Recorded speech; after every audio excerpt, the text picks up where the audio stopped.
इस बार देखिए criminals most wanted में हमारा कोई नहीं है, हमारा चाचा, चाचा। एक नाकाबिले यकीन हैरान कुन वाकया। अपने ही शौहर के लिए जब एक बीवी मौत की बिसात बिछाने लगी,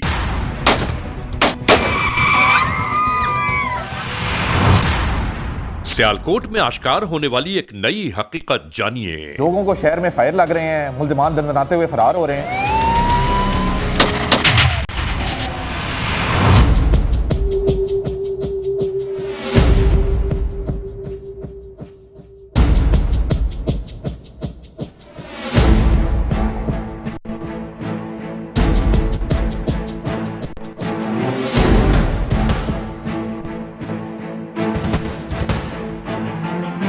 मुझे तो समझ में नहीं आता कि जिसकी जो मर्जी आ रही है वो करता चला जा रहा है।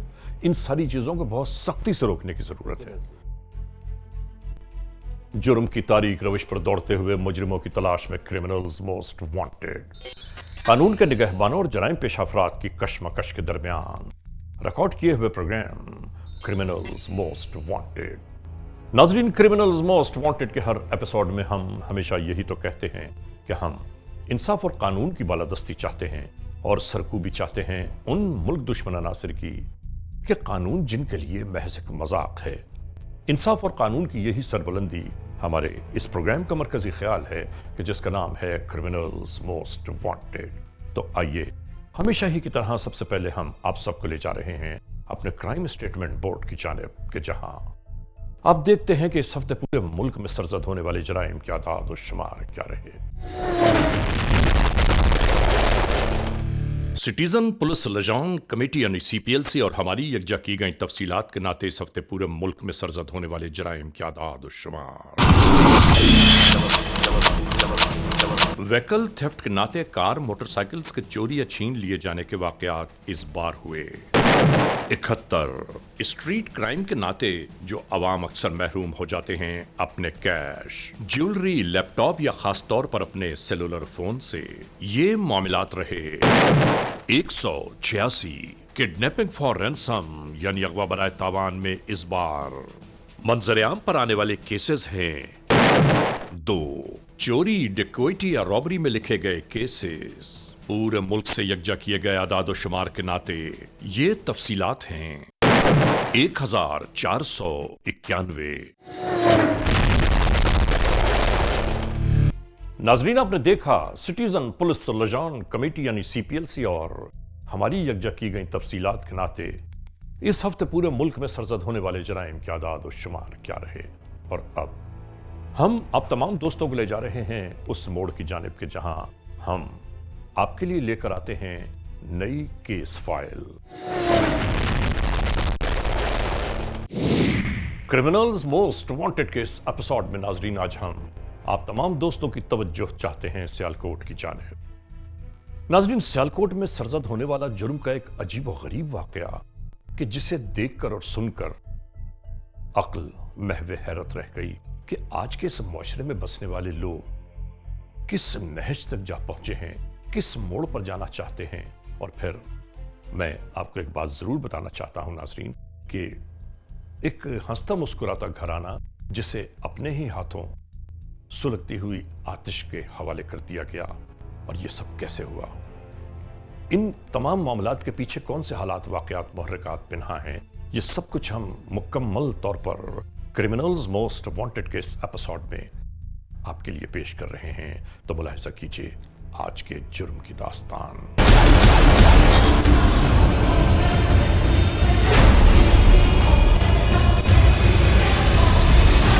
ये सियालकोट है। आज के इस एपिसोड में हम एक ऐसे केस की बाबत गुफ्तगू कर रहे हैं कि जिसके बारे में सोचते गौर करते इंसानी अक्ल हिचकोले खाने लगती है।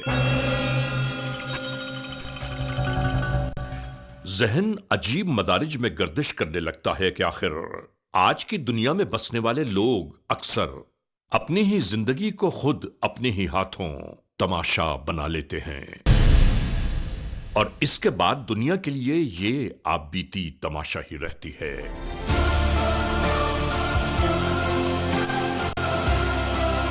ऐसा ही एक वाकया हकीकत और सच्चाई की राहों से हम तक पहुंचा और आज के इस प्रोग्राम का हिस्सा बना दिया गया। 21 दिसंबर 2017, पुलिस स्टेशन कोटली सैयद अमीर, जिला सियालकोट। FIR नंबर 214/17, बजुर्म जेर दफा 324/34, जिसके नाते ये तहरीर ज़ाबिता कानून में लाई गई। बाद अज़ां बसूरत ज़िमनी जुर्म तरमीम 302 और 109 का इजाफा किया गया। ये हालात और वाकयात क्या हैं, हम आपको बताते चलें। मुलजमान ने बहुत ज्यादती की है, इनको इंसाफ मिलना चाहिए। मैं कहा जेड़े शैलर ते साडे भरा नु गोलियां मार गए उसे शैलर तेनू वजन। मुल्ज़म जफर ने बड़ी प्लानिंग मारिया। शहबाज के बारे में मैं जानता हूँ, इंतहाई शरीफ आदमी था, ना किसी से दुश्मनी ना किसी से बैर था। उसने इंतहाई गुर्बत के दिन गुजारे थे। 10 से 12 दिन उसको आए सऊदीया से पाकिस्तान आया था वो। अच्छा खा लिया पहन लिया, तो इसलिए वहाँ के लोग तो समझते हैं कि ये वहाँ जाके कुर्सी पे बैठा रहता है, कोई काम नहीं करता, इस पैसे इतने कमा के लेता, बस यही सोचते हैं।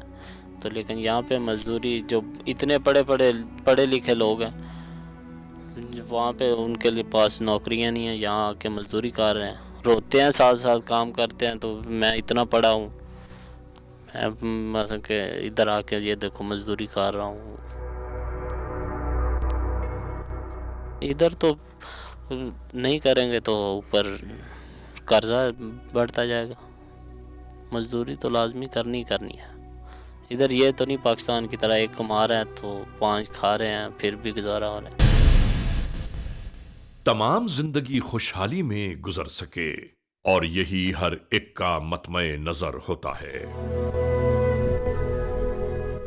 इतनी मशक्कतों के बाद जब पाकिस्तान आने वाले किसी शख्स के साथ ऐसा खिलवाड़ किया जाए, और वो भी अपनों ही के हाथों, तो ऐसे रिश्ते खुद ब खुद अपनी ही मौत आप मर जाते हैं। हम बिल्कुल वैसा ही आप तक पहुंचा रहे हैं कि जो कुछ यहां हुआ। ये घर शहबाज नामी शख्स का है, और यूं शहबाज के बीवी बच्चे चैन सुकून की जिंदगी बसर कर रहे हैं।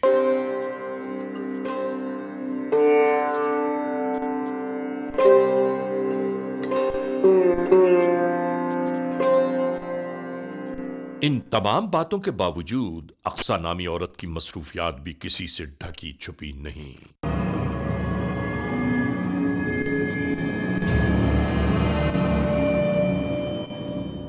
ये मासूम बच्चे इसी तरह खेलकूद में मुनहमिक रहते और अक्सा अपने खेल में मसरूफ।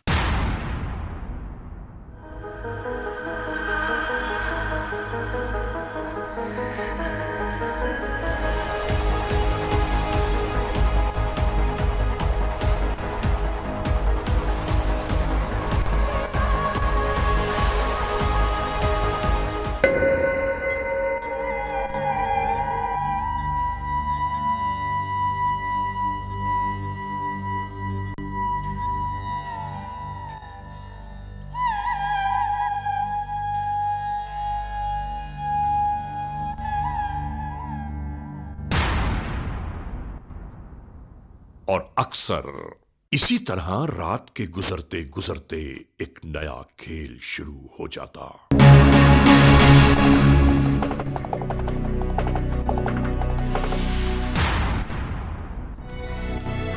और इस औरत की जिंदगी नहीं मालूम कब से इस दोराहे पर गामसन है। इतनी देर क्यों लगाई? टाइम लग गया, रास्ते से खलोता सारा। और फिर खुदा ऐसे मामलात जिंदगी से हमेशा महफूज रखे कि ये अमल और किरदार अक्सर लोगों को तबाही और बर्बादियों के दाहने तक पहुंचा देता है। और अपने चैन सुकून को ये औरत खुद ही जैसे आंधियों और तूफानों के हवाले करने पर आमादा है।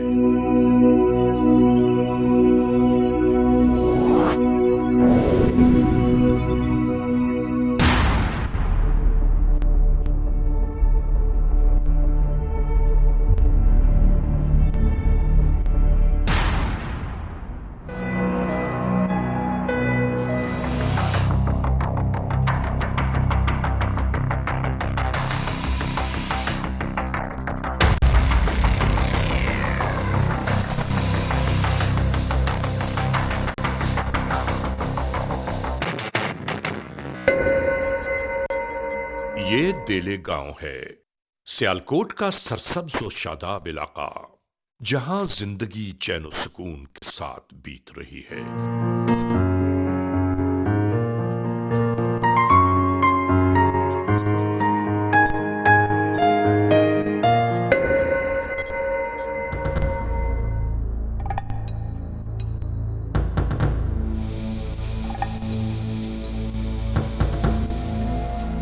इन लोगों से नहीं मालूम इसकी शनासाई कब से जारी और सारी है, मगर याद रखने की बात है कि ये खातून अक्सा अपने 2 बच्चों की मौजूदगी के बावजूद जिस डगर पर गामसन है, ये रास्ते जिंदगी की सुलगती आतिश के अलाव में जाकर ही खत्म होते हैं, जहां सब कुछ जल कर राख हो जाता है। नहीं मैं तेरे नाल लगा करांगी, जिथे भी गएगा मैं तेरे नाल जागी, जड़ा भी पैसा मैं तेरे ते ला। यहां ऐसा महसूस हो रहा था कि जैसे जानते बूझते हुए ये अपने आशियाने को भड़कती हुई आतिश के सुपुर्द कर देना चाहती है। और अब इसे सबसे बड़ी परेशानी लाहक ये है कि इसका शौहर शहबाज सऊदी अरब से तमाम तर मामलात जिंदगी को लपेट कर हमेशा के लिए अपने वतन वापस आ रहा है।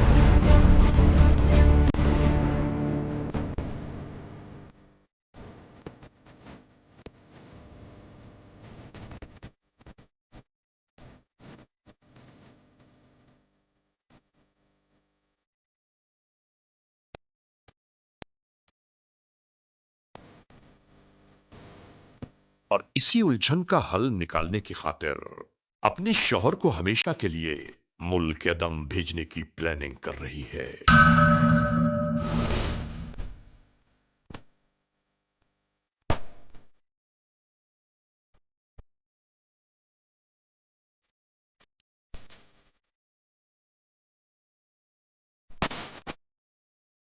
घर वापस आ गया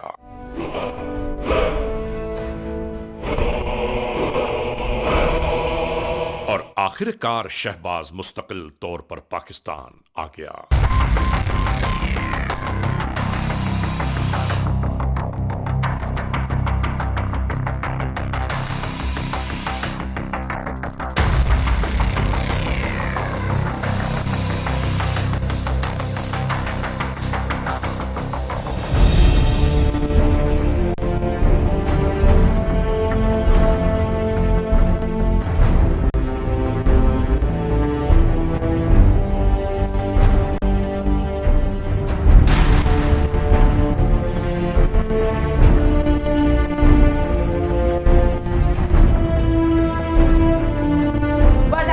चपराट फिर गड्डी लै टाइम नाल फिर तेल च वेख लियो ते स्टार्ट कर लो। चलो आ जाओ सऊदी तो आगे तड़े हाथ ही आ गई तेरी ग्राफिक। और अक्सा नामी ये औरत यहां अपने शौहर को ये बता रही थी कि कल शाम को हम सबको चिपराड़ के गांव जाना है और तुम्हें जरूर। हेलो, हाँ जी, आ रहे हैं। नाजरीन, एक शाम सब कुछ इसी तरह बीत रहा था।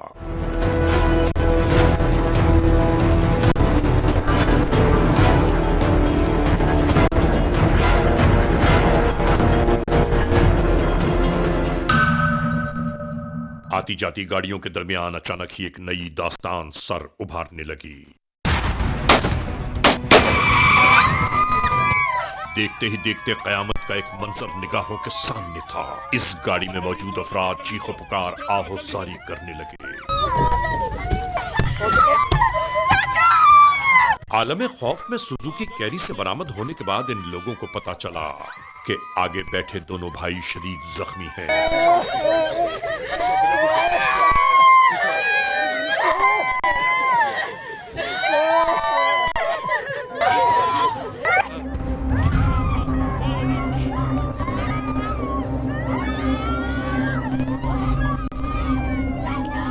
चलती हुई ट्रैफिक रुक गई।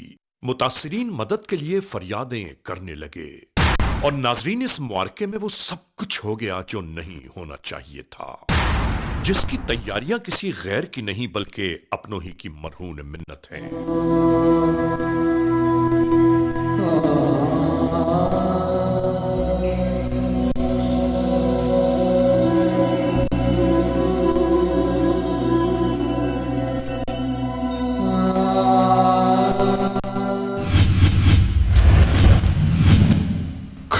Criminals most wanted. Criminals most wanted के इस एपिसोड में आप देख रहे हैं जुर्म का सरजद होने वाला एक ऐसा वाकया कि जो सियालकोट के इलाके देले में उभरा।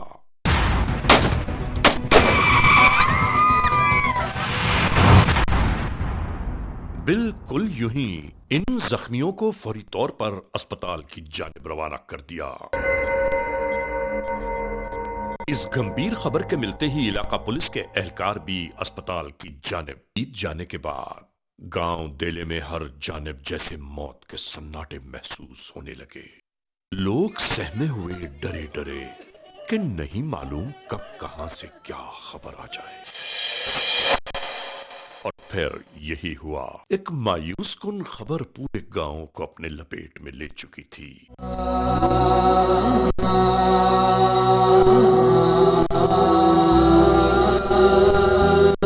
कि मुराद का छोटा भाई अक्सा का शौहर कारी जख्मों की ताप न लाते हुए इस दुनिया से कूच कर गया।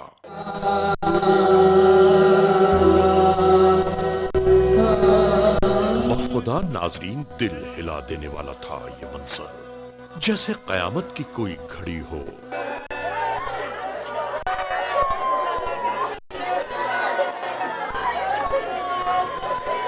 अजियतनाक मौत का शिकार बना दिए जाने वाले मकतूल की लाश इसी घर की जानिब लाई जाने लगी।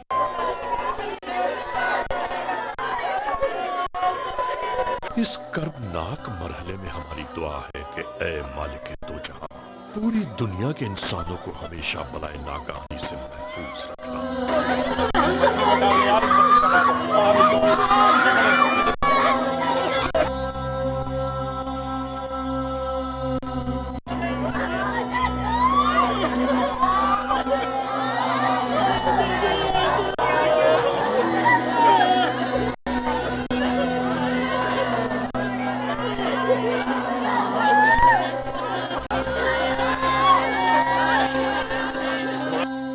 और फिर अहले खाना अहले गांव सभी आहों और आंसुओं की तस्वीर नजर आने लगे।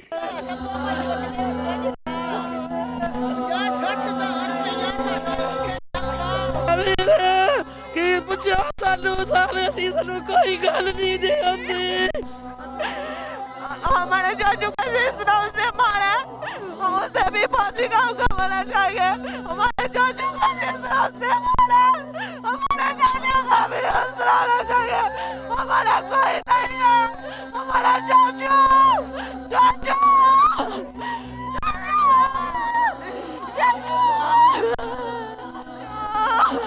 चाचू का जिसना मारा हमें सब चाहिए। हमारे चाचू का जिसना मारा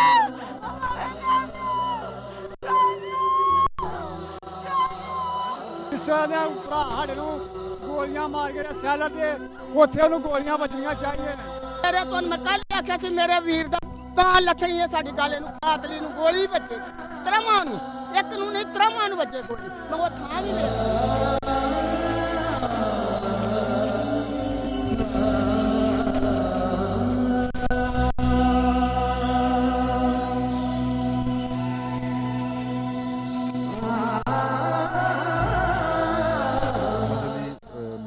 इलाका थाना कोटली शायद मीर का SHO हूँ।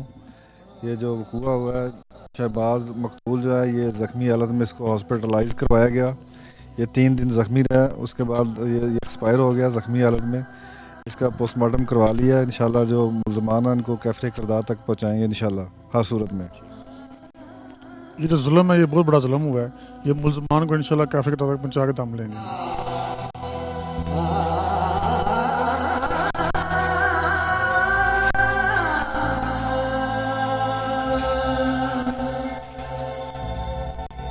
इसके बाद अगले मरहले में इसी गांव देले के कब्रिस्तान की मट्टी तले इस बेचारे की तदफीन कर दी गई कि जिसे खुद नहीं मालूम होगा कि इसे क्यों मार दिया गया।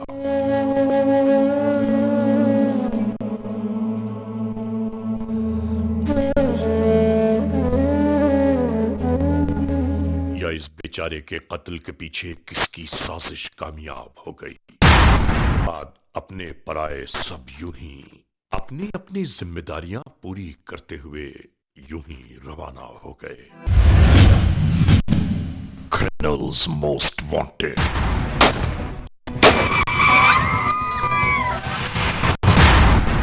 इस जानेब राह में चलने वाली गोलियों के बायस मौत से हम किनार हो जाने वाले केस पर हुक्काम बाला सख्त बरहम दिखाई दिए। सर इसमें हम इन्वेस्टिगेट कर रहे हैं सर, कुछ सर क्लोजर मिले हैं जो उनके रिश्तेदार हैं, उनके बयान ले रहे हैं। इसको तकरीबन बाहर से आए हुए 15 दिन हुए हैं अभी। रज़ाक, ये क्या बात हुई? लोगों को शहर में फायर लग रहे हैं, मुल्जिमान दंदनाते हुए फरार हो रहे हैं और हम ज़बानी जमा खर्च में लगे हुए। सर इसमें सीडीआर भेजे हुए हैं। सीडीआर का हमें क्या फायदा यार? हम 3-4 दिन से इसी चीज़ के गिर्द घूमते रहेंगे। सर जियो फेंसिंग कराइए सर वहाँ। यार जियो फेंसिंग वगैरह छोड़े मेरे लिए, मैं ये लाकानूनियत हरगिज़ बर्दाश्त नहीं कर सकता। मैं शहर के अंदर अपनी प्रेजेंस को चैलेंज नहीं होने दूंगा। कानून हमारे गिर्द घूमता है, लोगों को एहसास रहना चाहिए कि हमारी प्रेजेंस मौजूद है और हम किसी भी गंदे आदमी को उनके गिर्द मौजूद नहीं रहने देंगे इंशाल्लाह। सर उसकी बीवी से साथ बैठी हुई थी उसके गाड़ी के अंदर सर उसको भी हमने शामिल पेश किया, लेकिन वो बार बार सर बयान चेंज कर रही है। क्या मतलब? बयान कैसे चेंज कर रही है? सर कभी वो कहती है कि हम उधर गए हैं तो सुबह गए थे, कभी रात को गए हैं। उसके हमने तमाम एनालिसिस किया उसके कॉल का। सर उसके मैसेज भिजवाए हुए हैं सर। तो अभी से जो इलाके से हमें इंफॉर्मेशन मिली है ना सर, उसके मुताबिक सर उसके किसी बंदे से नजायज़ तल्लुकात भी हैं, उसको सर हम चेक कर रहे हैं सर। रज़ाक, मैंने आपको मुकम्मल क्लैरिटी के साथ ये बात बताई है कि आपने जो वसाइल इस्तेमाल करने हैं करें, आपने जो भी एनालिसिस करना है करें, लेकिन मुझे 100% इस मुकदमे का 2 दिन के अंदर अंदर रिजल्ट चाहिए। जी शायद मैंने आपसे कहा था कि वकूए के गिर्द गिर्द जितनी भी CCTV कैमरा कवरेज है उसको चेक करें, क्या रिजल्ट रहा। मैंने जितनी हदायत आज आपको दी हैं, इसकी फॉलोअप मीटिंग मैं 2 दिन बाद आपके थाने में आके ही करूँगा। उस वक्त तक आपने अपनी मेहनत और अल्लाह के फजल से इंशाल्लाह 100% कामयाबी हासिल करनी है। आप लोग जा सकते हैं। नाजरीन, दौरान मीटिंग फरार हो जाने वाले जराइम पेशा नासिर की फौरी तौर पर गिरफ्तारी का टास्क सौंप दिया गया।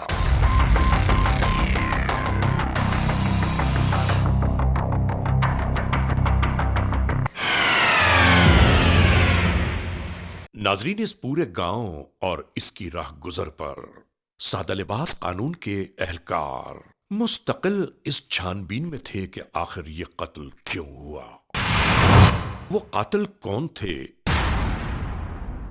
और कहां रूपोश हो गए।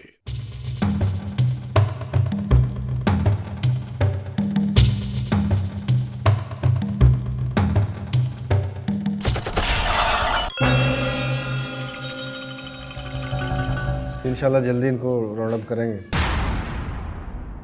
शाहिद अभी आप जाएं और अपनी अपनी टीमों के साथ मिलके पूरे जज्बे के साथ वर्क करें, काम करें और 24 घंटे के अंदर अंदर कातिल का सुराग लगाएं। जी राइट। मुझे उम्मीद है कि आप कामयाब होंगे इंशाल्लाह। जी राइट। और आखिरकार छानबीन का नतीजा ये बरामद हुआ कि वो राहें मुतय्यन हो गईं कि जहां से जुर्म शुरू हुआ।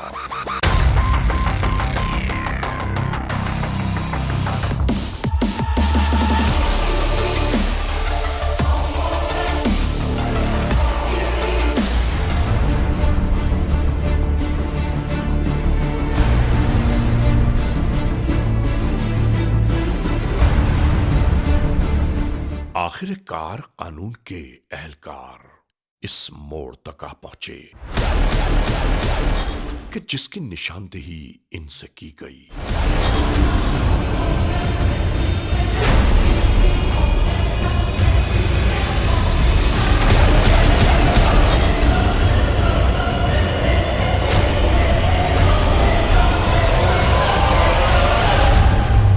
और इसके बाद सब कुछ यूं ही शुरू हो गया।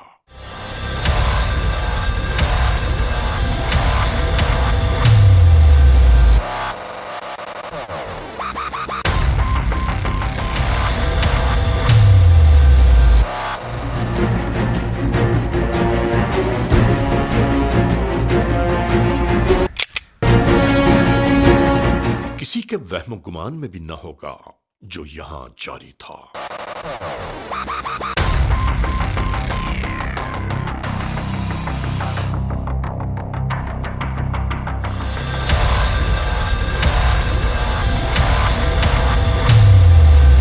आहिस्ता आहिस्ता धीरे धीरे इसी तरह ये एहलकार फैलना शुरू हो गए। और नाजरीन, इसके बाद क्या हुआ ये सब कुछ हम आपको दिखा रहे हैं।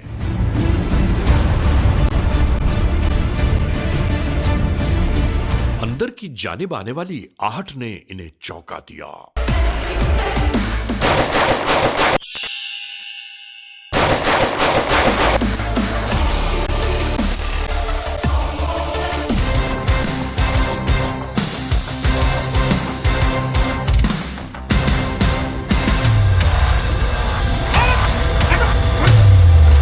और यहां से इन दोनों को इसी तरह हिरासत में ले लिया गया।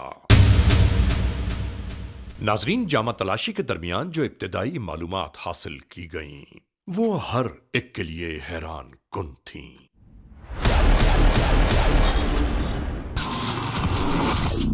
क्या नाम है तुम्हारा? अहमद रजा सर। वालिद का क्या नाम है? मोहम्मद इफ्तार। कहाँ रहते हो? दिल्ली। क्यों मारा था शहबाज को? सर मैंने नहीं था मारा। किसने मारा है? सर जफर ने मारा। तुम दोनों के अलावा इस केस में और कौन कौन शामिल है? कोई नहीं सर। ये सारा जो बकुआ है ये कैसे हुआ, पूरी दास्तान बताएं। सर सुबह जब अक्सा और उसके घर वाले निकले से घर से, इसने जफ़र को बताया था कि हम जा रहे हैं। तो सर जफ़र ने मुझे कहा कि उधर जाना है। मैंने सर गाड़ी थोड़ी साथ की लगाई है, इसने सर फायर कर दिया अचानक। ठीक है सर, फिर मैंने गाड़ी भगाई है। मुझे कहता है गाड़ी नहीं रोकना, गाड़ी नहीं रोकना। तुमने गाड़ी क्यों भगाई फिर? सर अगर तुम मुलव्वस नहीं हो, तुमने गाड़ी क्यों भगाई? सर इसने बोला था कि गाड़ी नहीं कहीं खड़ी। तेरे सामने कत्ल हो गया, तेरे हाथ नहीं काम। वक़ूआ जब हो गया है तो उसको उस वक्त आपने गाड़ी किस कीमत में भगाई है? सर गाड़ी हमने कमावाला के बीच में से हो गए, गामगढ़ की तरफ से हो गया, हम अपने गाँव गए थे। वो अक्सा ने कहा होगा पैसे दूंगी मैं। असला किस किस के पास था? असला सर जफर के पास था। क्या था उसके पास? पिस्टल था सर। तुम्हारे पास क्या था? सर मैं गाड़ी चला रहा था। गाड़ी का तीसरा बंदा चला रहा था? सर हम दो ही थे, तीसरा साथ कोई नहीं था।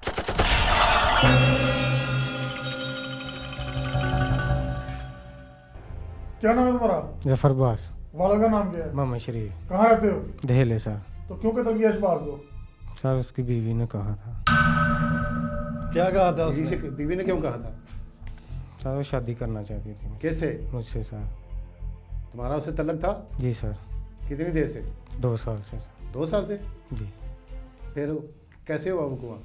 सर फ़ोन पर रब्ता हुआ, फ़ोन किया उसने, वो बोली है कि मैं जा रहा है, ख़त्म पे जा रही हूँ, तो वापसी पे जब आना है तो लेट आऊँगी शाम को, तो ये काम कर देना। कत्ल कैसे किया? ऐसे गाड़ी पे आके ये आगे आगे पिकअप थी, हमारी गाड़ी पीछे थी, तो रास्ते में आगे। हमारे पास कौन सी गाड़ी थी? 125 था सर। कौन चला रहा था? वो अहमद रजा सर। असला किस किस के पास था? मेरे पास था सर। क्या था? 9 mm सर। तो कैसे फायर मारा? गाड़ी साथ लगा के सर। चलती गाड़ी से? चलती गाड़ी। गाड़ी रोकी थी? नहीं सर।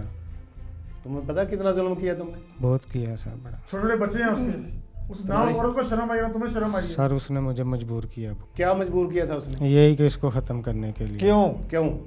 शादी करने के लिए। मैं इसको बोला अब हम तलाक ले लेते हैं इससे, वो बोलती थी तलाक नहीं लेनी। मैंने शादी करनी है तो इधर ही रुक रहना है जिधर ये घर है मेरा। उसकी प्रॉपर्टी पे कब्जा भी करना चाहते होंगे।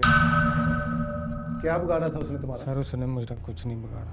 तो फिर क्यों नाहक कत्ल कर दिया उसको? इस पूरे केस में गलती कहाँ कहाँ हुई है? तुम गैर शादीशुदा लड़के हो, खूबसूरत हो, जवान हो, तुम्हें तो अच्छे खानदान की लड़की मिल सकती थी। ये तुमने क्यों किया बच्चों वाली के साथ? ये कैसा शक है? थाना कोटली सैयद मीर की हदूद में होने वाले इस वाक़े ने जो ही हमें मुतला किया कि 2 भाई फायरिंग की जद में आके मजरूब हुए हैं चलती गाड़ी में, तो पुलिस ने फौरी अपने शवाहिद इकट्ठे करके और तफ्तीश के अमल का आगाज़ किया। पुलिस ने के अलावा इस कहानी के इर्द गिर्द जो किरदार थे उनको भी अपनी निगरानी और मुशाहिदे में रखा। ये सारी स्टोरी बाद में शवाहिद और अपनी मुशाहिदे की बेस के ऊपर जब अनअर्थ हुई तो पता चला कि इस सारी के पीछे जो मजरूब और बाद में मकतूल हो गए उनकी अपनी बीवी ने इसके सारे ताने बाने जोड़े थे। जो ख़वातीन नासमझी और मोहब्बत के सुहाने ख्वाब देखकर इस तरह का इंतहाई कदम उठा बैठती हैं, उनकी किस्मत में पुछतावा, रुसवाई और ज़िल्लत के सिवा कुछ नहीं रह जाता। तमाम शवाहिद और बयानात की रोशनी में तफ्तीश का अमल मुकम्मल किया जा रहा है और इसी बिना पर तमाम चीज़ों की तकमील के साथ मुकम्मल चालान अदालत के सामने रख दिया जाएगा। इस बात को यकीनी बनाया जाएगा कि जिस जिस मुल्ज़िम ने जो किरदार अदा किया है अपने मकरू फेल का अंजाम अदालत के जरिए ज़रूर भुगतेगा।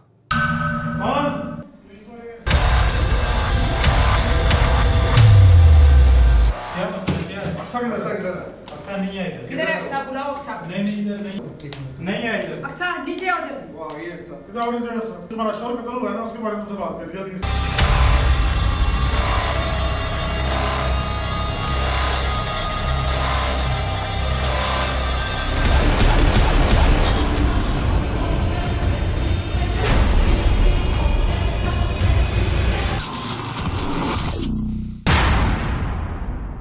हाँ खातून, बता क्या नाम है तुम्हारा?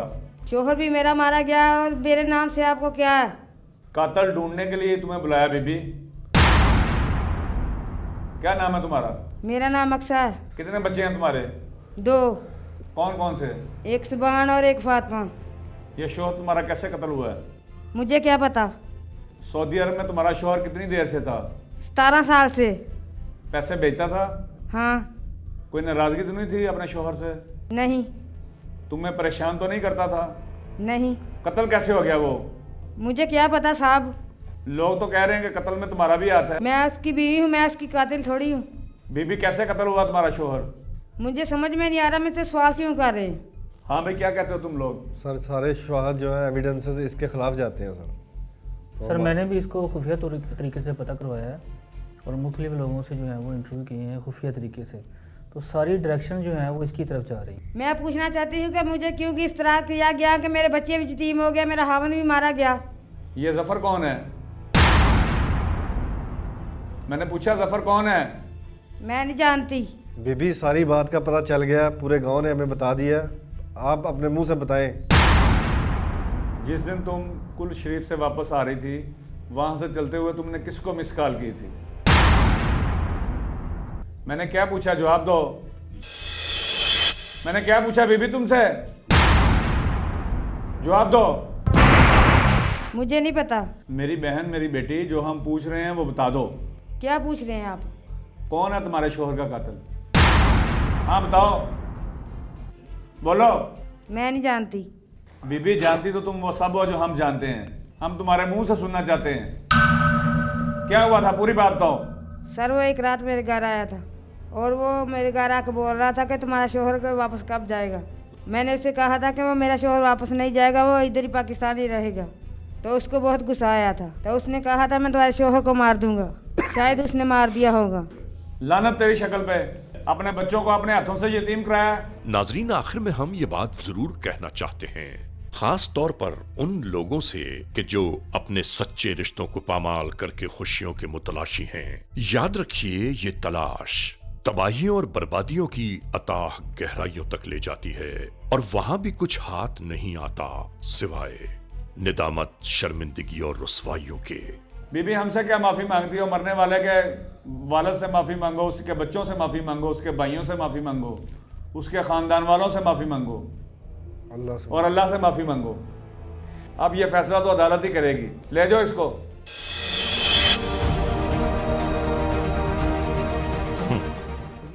इसको फाइनल करवा दें। अब इसे फाइल कर दो। ठीक है। ठीक है, और देखते हैं कि फिर ये प्रोसीड होकर केस कहाँ पहुंचता है। बिल्कुल। नाजरीन, criminals most wanted case episode में आपने देखा आज के जुर्म की दास्तान का मुकम्मल अहवाल।